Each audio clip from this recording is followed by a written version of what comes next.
டாஸ்மாக் மதுக்கடைகளை மூட வேண்டும் என்பதே தமிழகத்தில் உள்ள பெரும்பாலானோரின் கருத்தாக உள்ளது. டாஸ்மாக் தொடர்பாக மக்களின் கருத்துக்களை தற்போது பார்க்கலாம். இந்த டாஸ்மாக் கடையால் மதுவால் நிறைய குடும்பம் சீரழியுது. உள்ள இந்த அம்சம் என்னன்றாங்க, மதுக்கடை மூணுனா கள்ளச்சாராயம் பெருகுன்றாங்க. அதெல்லாம் தப்பு. போலீஸ் ஒழுங்காக இருந்தால் எந்த கள்ளச்சாராயம் பெருகாது, எதுவும் பெருகாது. அதனால் டாஸ்மாக் கடையை மூடணுங்க அவசியம். நான் 96லேயே வைகோவங்களுக்கு ரத்தத்தறி கழிச்சதுனேன் டாஸ்மாக் மது கடையை ஒதுக்கி சொல்லி. அதை எந்த ஒரு நடவடிக்கை இல்லை, ஒதுக்கல. தயவு செஞ்சு டாஸ்மாக் கடையை மூடுங்க. இதான் என்னோட தாழ்மையான வேண்டுதல். திமுக 5 வருஷங்க, அதிமுக 10 வருஷம் ஆனிச்சு. ஆனால் அவங்க டாஸ்மாக் மூடல. காரணம் என்னன்னா, அவங்க அரசியல்வாதிங்களே, மினிஸ்டருங்களே அந்த டாஸ்மாக் இது ஃபேக்ட்ரிக்கு ஓனருங்க. அதனால் அவங்களுக்கு வருமானம் போயிடும். அதனால் அவங்க மூட மாட்டேன்றாங்க.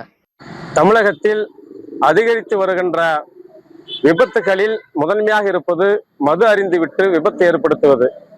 தமிழக அரசு மதுக்கடைகளை தமிழ்நாடு முழுவதும் உடனடியாக மூட வேண்டும். தனியார் பார்களை அனுமதி கொடுத்த கடந்த ஆட்சி இப்போது தொடர்கிறது. அந்த தனியார் பார்களையும் இந்த அரசு உடனடியாக இழுத்து மூட வேண்டும். இதனால் பாதிக்கப்படுவது ஆயிரக்கணக்கான குடும்பங்கள் மதுவால் பாதிக்கப்படுகிறது. மது அருந்திவிட்டு வாகனங்களை ஓட்டுவது, விபத்தை ஏற்படுத்துவது போன்ற போதைப் பொருட்களை பயன்படுத்தி கொண்டு பெண்களை பாலியல் பலாத்காரம் செய்வது போன்ற அட்டுழியங்கள் தொடர்வதற்கு காரணம் இந்த மது பழக்கம் தான். ஆகவே மதுவை நாம் மூட வேண்டும். இன்றைக்கு சத்தியம் தொலைக்காட்சி மதுவை மூடுவதற்கான ஒரு விழிப்புணர்வை மேற்கொண்டு வருகிறார்கள். அந்த நிகழ்ச்சி நாம் வரவேற்க கடமைப்பட்டிருக்கிறோம். பொதுமக்கள் அதுக்கு ஆதரவளிக்க வேண்டும். அதன் தொடர்ச்சியாக நாமும் அதை வரவேற்கிறோம். ஆகவே தமிழக அரசு மதுபான கடைகளையும் தனியாருக்கு விற்பனை செய்திருக்கிற அந்த மது பார்களையும் மூட வேண்டும் என நாங்கள் கேட்டுக்கொள்கிறோம். இந்த போதைப் பொருட்கள் கடந்த ஆட்சி காலத்தில் இந்த போதைப் பொருட்களை ஒழிக்க வேண்டும் என்று திமுக ஆட்சிக்கு நாம் நெருக்கடி கொடுத்து கொண்டு இருக்கிற இந்த சூழ்நிலையில் தமிழக அரசு இதை கண்டு கொள்ளவில்லை. இந்த சந்து கடைகளும் பிரைவேட்டு போதைப் பொருட்களும் அதிகரித்து கொண்டிருக்கிறது.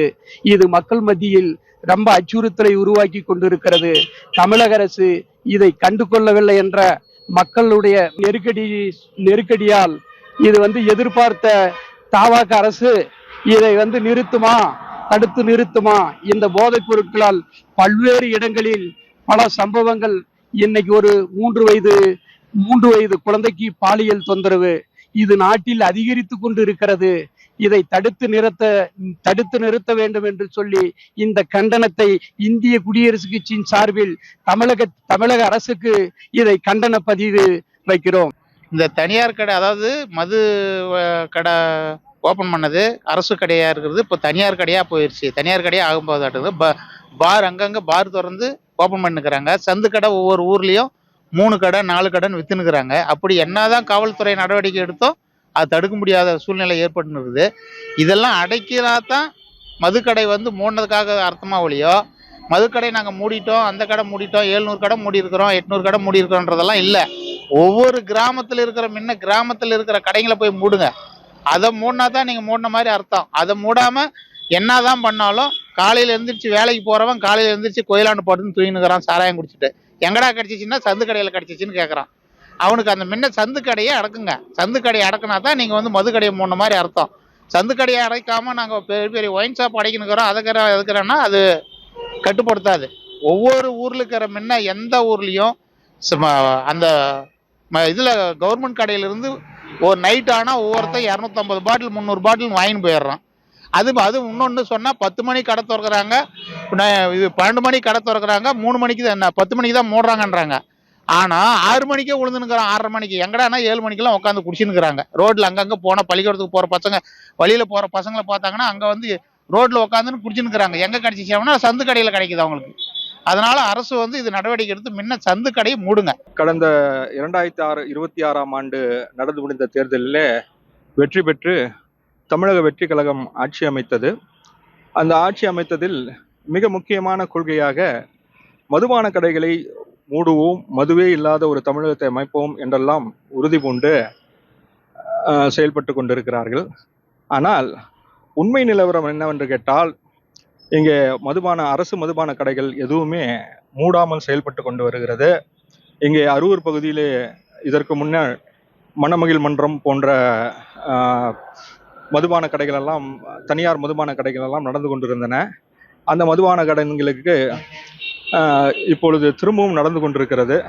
அதில் எல்லா குற்றச் செயல்களும் நடந்து கொண்டிருக்கிறது. மேலும் இந்த பகுதியில் இருக்கக்கூடிய சித்தேரி என்ற கிராமத்திலே